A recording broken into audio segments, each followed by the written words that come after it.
Well, I must say that my flying career was, for me, a most wonderful experience.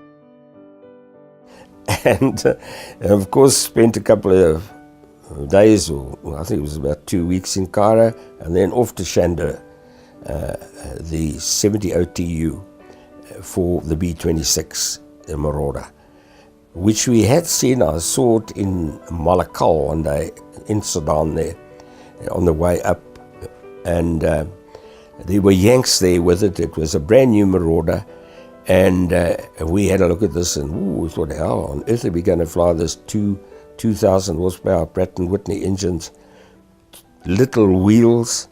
So we said to the Yanks, what are you doing here? They said, no, it's still too hot.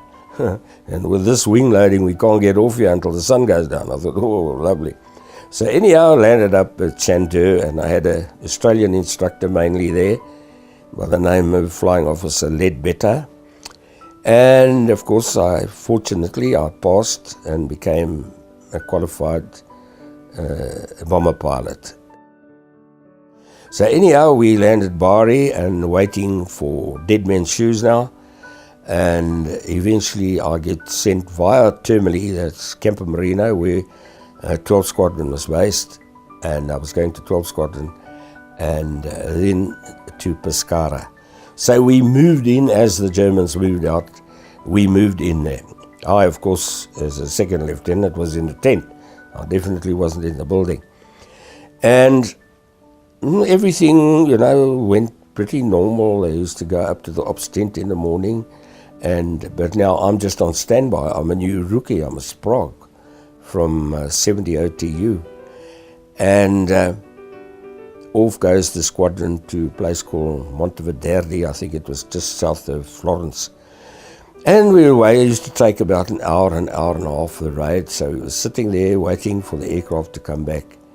And the next thing we saw, this aircraft, first aircraft with a wheel hanging out, and in a terrible state. You could see the way he was flying, and the squadron had been broken up with the ACAC, and of course they landed bits and pieces. I think he lost 2 or 3 aircraft that day, and including in the losses was the OC, Colonel Miles Barnsby, who was a very, very popular chap.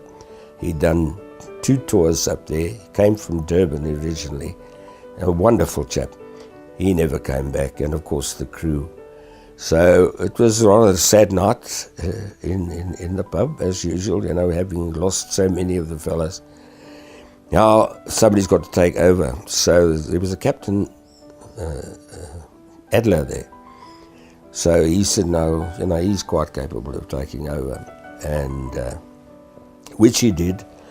And then, of course, there was a vacancy for another second pilot, and I stepped into the breach there, and my first raid was with Captain Dutton on Ancona, which was very heavily defended. And the OC of Wing, Colonel Jack Mossop, didn't believe the pilots that the ACAC was so heavy there, so he decided to come with us. So off we go, and we were approaching the target. We hadn't got there yet, and I was sitting there all beautifully tucked in as the second pilot. Dutton was flying the aircraft, and no, I think it was Captain Bonnier was flying the aircraft. Dutton was in the one that was shot down with the Eagle. And the OC from 3 Ring was sitting at the back with us. He didn't have his parachute on. He's coming to see if the ACAC that the pilot spoke about was as bad as it was. And the next thing, the Germans let us have it there with everything they had at the port there at Ancona, and they shot their number 3, the engine right out. And the second dickie had trained with me there, a chap by the name of Downing. He gave me a wave, and of course the aircraft started to spin, and 5 parachutes got out. We saw them all go down except the one. There was one that stayed in the aircraft.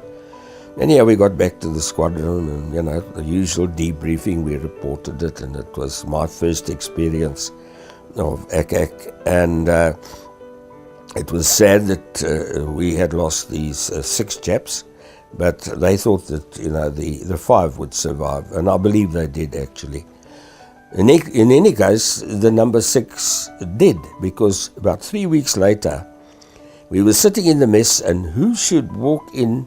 It was the chap Margot. He was the observer. He was stuck in the nose when the others bailed out. He couldn't get out because it was spinning, kind of nose heavy. And he was the brother of Cecil Margot, a very well-known OC of 24 Squadron. Anyhow, we thought it was a ghost coming into the pub there. And he had his hands all bandaged up.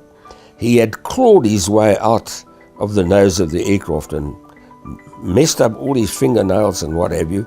But other than that, he wasn't too bad. So we said, cool, heavens, what happened?